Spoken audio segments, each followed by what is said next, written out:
짧은 시간 정해주시는 범위 내에서 열심히 말씀드려보도록 하겠습니다. 그 개회식에서도 뵀는데요. 아마 저와 같은 느낌이 들으셨을 것 같아요. 존경하는 진수희 여의도 연구소 소장님께서는 이번 정부, 이명박 정부가 출범하기 전에 육아선진화 포럼을 만드셔가지고 다른 국회의원님들보다도 앞서서 이 문제의 절실함을 알고 계시던 겁니다.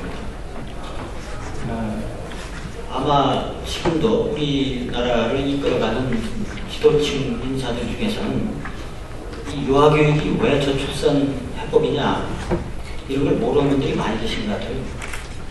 그런데 신수희 의원님께서 이번 저에게 맡겨주신 주제가, 이 주제는 제가 잡은 것이 아니고 여의도 연구소에서 잡아주신 것인데요. 이미 저출산 해법이 유아교육 공교육화를 통해서 가능하다고 보셨던 것입니다. 그렇기 때문에 오히려 제가 발제하는 것보다는 아까 시간을 절약하시느라고 바로 시간 줄여주시는데 진수희 소장님 말씀을 계속 듣는 것이 나을 뻔했다는 생각이 듭니다. 감사합니다.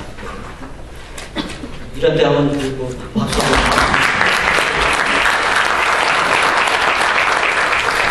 저희는 여기 많은 분들과 더불어서 저는 뭐 별로 한 적이 없습니다만 유아교육법 만들 때도 의원님들을 많이 만나봤거든요.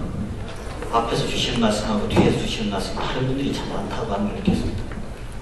그런데 그래도 우리나라가 이렇게 발전할 수 있었던 것은 앞에서 주시는 말씀과 뒤에 주시는 말씀은 같고 그리고 그 말씀 주시는 것은 그대로 행동으로 이렇게 바꿔주시는 이런 국회의원님들 덕분에 우리나라는 발전한다 하는 것을 저는 굳게 믿고 있습니다.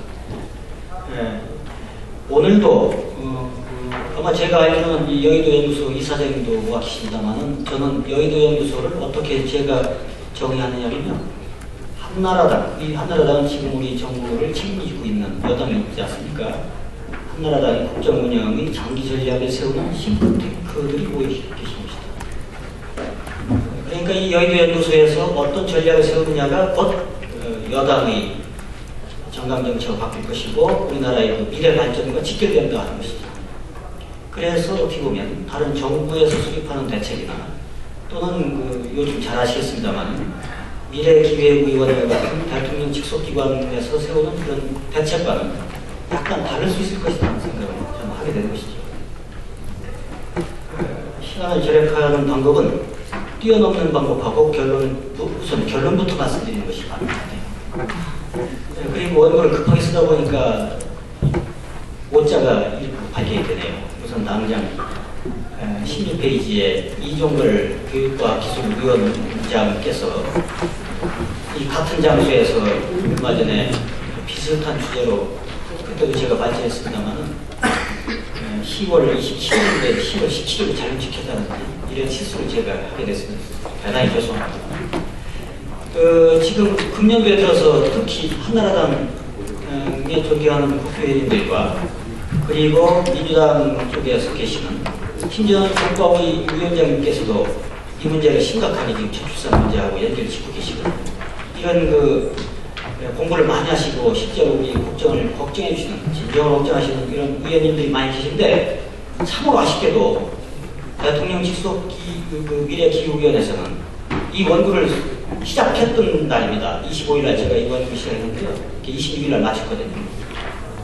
25일날 아시다시피 만 5세 유아를 초등학교에 취업을 시키면 저출산 문제가 해결되는 것처럼 발표가 된 것 같습니다. 제가 잘못 이해했는지 모르겠는데요. 참으로 심각한 문제다. 국회와 한나라당을 중심으로 하는 정당에서는 이 유아교육의 문제를 해결하지 않고 유아교육을 공교육하지 않고는 저출산 문제가 해결되지 않는다고 보고 계신데 어찌해서 이 유아교육의 공교육화를 깨뜨리는 만 5세를 초등학교에 넣는 것이 저출산 대책입니다.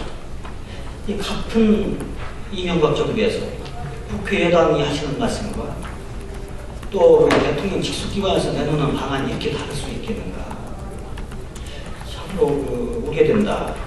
아까 사무총장님께서는 지역구에 가시면 셋째 아이 낳는 공무원 승진시키라고 하셨다고 하는데 정말로 저는 이게 되지 않는다는 말씀으로 들으실지 모르겠는데요.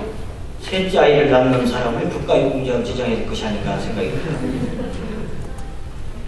원고에도 나와 있습니다만은 저는 그 공주에 살고 있거든요. 이제 천안을 지나서 서울에 오다 보면요. 오산까지는 잘 옵니다. 막히지 않고. 근데 오산만 지나면 항상 막힙니다. 막히지 않는 루트가 있죠. 그래서 저는 서울에 올 때마다 버스로 옵니다. 버스 전용차로 오거든요. 이것은 무상교육 대상자, 저소득층 대상자들은 지원을 받고 있기 때문에 여마보육이라든지 유아교육을 서울까지 막히지 않고 그러니까 초등학교까지 간다는 얘기입니다.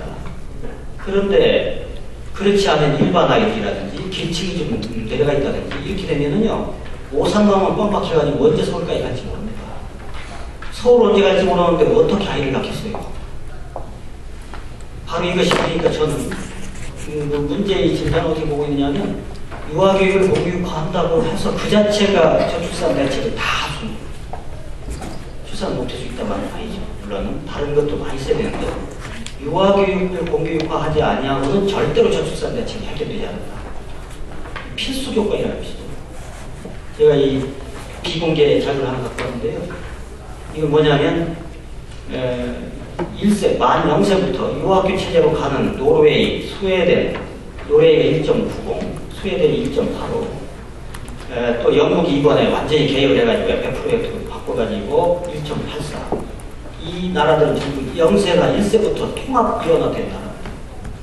아까 그 캐릭터 보면 신수희 소장님께서 보고 계신 그것은 해안이죠. 그러니까 생각들이 어떻게 달라질지 모르는데요. 저출산 대책을 강구하시려면 유보 통합하셔야 됩니다. 이거 안 하고 지금처럼 듣고 경쟁시키고 뭐 이랬다가는요. 절대로 저는 그 애엄마들 안 할 겁니다. 특정 그 토론단을 말씀드릴 수 없으니까요. 인터넷 그 온라인 토론단을 가보면 무수히 많은 게 올라가는데요. 딱 결론이 하나 나온 게 있어요. 도대체 지금 저출산 대책을 누가 짜고 있는지 모르겠다. 애나 나보고 길러본 사람이 짜는가. 아니면 영아 보육물 같은 유아교육 학원 내지 않았던 사람들이 쓰는 거 아닌가. 그렇게 얘기하는 젊은 부모들이 참 많다는 걸 느꼈습니다. 제가 신문 보도를